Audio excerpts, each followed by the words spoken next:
E ela ficou com o garoto quando tinha 15 anos. A casa era separada em categorias, porque o nível 1, por exemplo, só tinha direito a pão e água. O segundo nível já tinha direito a alguma coisinha. Aí, pra passar pro terceiro nível, tinha um ritual. Se fosse menino, tinha que transar com ela. Me procuraram, eu tava no Rio, eu recebi um direct de um homem que tinha 40 anos, que passou pela casa da Flor. Qual é a história dele? Ele tinha 3 amigos que eram garotos de rua. Ouviram falar que a Flor de Lis acolhia crianças de rua. Aí esses 3 foram bater na casa da Flor, pedir abrigo. A Flor atendeu, disse: eu só tenho vaga para um. Ela usou um critério sexual. Ela masturbou os 3 e resolveu acolher esse. Ela dormia na cama com ela. Uma coisa muito doida. Por muitos anos, Flor de Lis, ex-pastora e ex-deputada federal, foi vista como um verdadeiro símbolo de bom caráter, carinho e grande generosidade. Considerada durante muito tempo como pastora de multidões, tornou-se cantora gospel de grande sucesso, alcançando a marca de mais de 10 milhões de vendas dos 11 discos que gravou. Mas logo após a morte de seu marido, Anderson do Carmo, surgiram evidências de que a boa imagem e figura pública de Flor de Lis nunca passou de uma grande fraude que enganou muitas pessoas ao longo de muito tempo. Pois, de acordo com investigações, depoimentos e reportagens de alguns jornais do país, algo que veio à tona e chocou profundamente as pessoas foi, sem dúvida alguma, as suspeitas de que a ex-pastora e ex-parlamentar Flor de Lis, em companhia de seu marido, frequentava casa de swing, local destinado a orgias e fetiches, onde acontecem a troca de parceiros sexuais, promovidos pelos próprios casais. Inclusive, foi apontado que havia em uma dessas casas frequentadas pelo casal um quarto exclusivo reservado pela ex-pastora, onde ela praticava sexo com outros homens na frente do próprio marido. Claro que tudo de maneira consensual.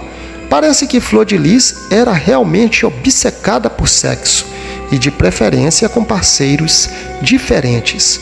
Os rumores de que Flor de Lis frequentava a casa de swing é algo que já vem sendo comentado há alguns anos.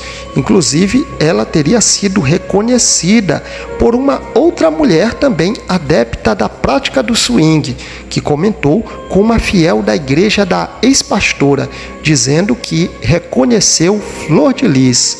Mas quando a fiel confrontou o marido de Flor de Lis, que também era pastor, ele disse que possivelmente ele e sua esposa estavam sendo confundidos com outro casal, mas a conversa se espalhou.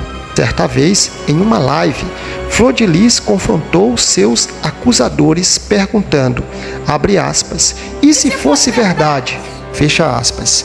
Isso é algo que, por si só, já demonstrava um total desrespeito dela por todos que acompanhavam e acreditavam em seus discursos. Garanto que até o final desse vídeo você vai se surpreender. O jornalista e escritor Ulysses Campbell relata que, em determinada ocasião, procurada por 3 jovens moradores de rua que estavam sendo ameaçados e que por essa razão bateram na porta da ex-pastora buscando abrigo, foram atendidos por ela, que disse que naquele momento só tinha vaga para mais uma pessoa na casa, porém disse que faria um teste com eles para saber qual poderia ficar.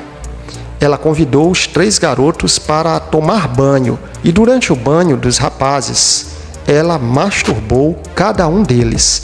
No final, optou por aquele que mais correspondeu às suas expectativas e os demais foram dispensados por ela.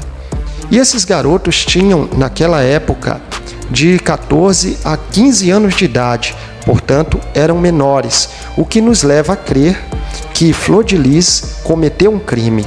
Flor de Lis não se mostrou preocupada com os garotos que foram dispensados, demonstrando preocupação apenas com os seus próprios interesses. O rapaz escolhido para ficar na casa começou a fazer sexo com Flor de Lis diversas vezes ao longo do dia, não demorou muito para ele começar a dormir em sua cama. Flor de Lis já fazia sexo com alguns garotos na casa, por isso se apegou facilmente ao jovem novato, que achava-se no paraíso em comparação à vida de morador de rua que ele tinha antes de receber abrigo da ex-pastora. O jovem relata que em determinada situação ele estava brincando de videogame quando a ex-pastora o chamou para praticar sexo com ela, mas entretido com os colegas, ele acabou recusando o pedido. Ela então levou um outro garoto para transar, pois, ao que parece, seus desejos eram insaciáveis. Mas a partir daquele momento em diante, o rapaz, que já dormia na cama com Flor de Lis, perdeu a vez e também os privilégios que tinha conquistado na casa. Ele passou então a dormir debruçado na mesa da cozinha, fato que ele diz ter gerado em seu subconsciente um trauma terrível até os dias atuais. Flor de Lis era impiedosa e jamais aceitou ser contrariada. Quando Flor de Lis se via diante de uma boa oportunidade, ela não perdia tempo, gostava de conquistar, oferecer vantagens e levar para a cama. Fez assim com muitos garotos com os quais se relacionou ao longo de muitos anos, demonstrando uma total discrepância com aquilo que pregava e a imagem que vendia para as pessoas. As perversões sexuais de Flor de Lis e Anderson do Carmo chegou a um grau tão intenso de fetiches e taras que a própria Flor de Lis, já presa em depoimento à justiça, disse que seu marido já não se sentia estimulado com a prática do sexo convencional entre eles e disse que ele só sentia prazer com ela usando de força para espancá-la e enforcá-la. Assim, mas eles só me judiaram na hora de relação sexual, sabe? Nessa hora que eu pedi a Deus, assim, que, sabe, chegar em casa, queria que ele estivesse muito cansado para poder a gente não transar. Realmente absurdas. A ex-pastora fazia uso de acessórios como lingeries ousadas, cinta-liga, calcinha de sex shop. Ela nunca teve escrúpulo no que se refere à realização de seus desejos sexuais e jamais teve como obstáculo o fato de ser uma mulher casada ou ser uma pastora evangélica.